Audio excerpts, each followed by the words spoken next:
The rain in Lagos didn't care about status. It drenched the designer suit of Elias Thorne just as ruthlessly as it soaked the rusted frame of Amara's Keke Napep. Elias, a man whose net worth was calculated in skyscrapers and tech monopolies, sat in the back of a luxury sedan, his mind miles away in a boardroom. Then came the jolt. A sudden swerve, a screech of tires on slick asphalt, and the sickening crunch of metal against plastic. Elias stepped out into the downpour, fuming. He expected a reckless driver. Instead, he found a young woman kneeling in the mud, her hands trembling as she tried to pop a dent out of her yellow tricycle. Amara didn't yell. She didn't ask for insurance.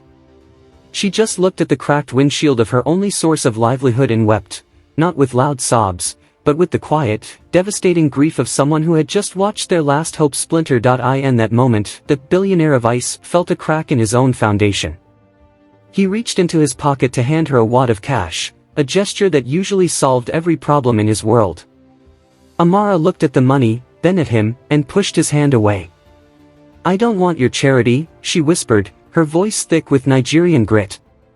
"I want my dignity. I was 2 payments away from owning this. Now, I'm back to nothing."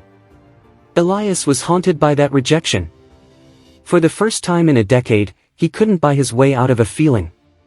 Over the next week, he traded his tinted windows for the humid air of the streets, searching for the girl with the yellow Keke. He found her at a roadside canteen, not begging, but scrubbing floors to save up for repairs. He didn't approach her as a benefactor. He approached her as a student. He asked her to teach him how she survived on so little while keeping her spirits so high. What followed was a month of unbelievable transformation. Elias traded 5-star galas for dusty street corners. He watched Amara share her meager lunch with orphan kids. He saw her fix a neighbor's engine with nothing but a wrench and intuition. He realized that while he owned the world, she actually lived in it. The challenge came when Elias's board of directors staged a coup, citing his erratic behavior and distraction with a commoner as grounds to strip his CEO title. He was faced with a choice: return to his cold, lonely throne or lose it all for a life he had only just begun to understand. That he chose the latter. The news went viral: the billionaire who walked away for a Keke girl. But the twist wasn't in the loss of his money, it was in what they built together. Amara's mechanical intuition and Elias's strategic mind birthed the Green Fleet, a company that turned old tricycles into affordable electric vehicles for the working class. They didn't just fall in love, they sparked a revolution. The story of the man who fell from the top and the girl who rose from the streets reminds us that wealth isn't what you have in your bank account, it's the impact you leave on the hearts of others.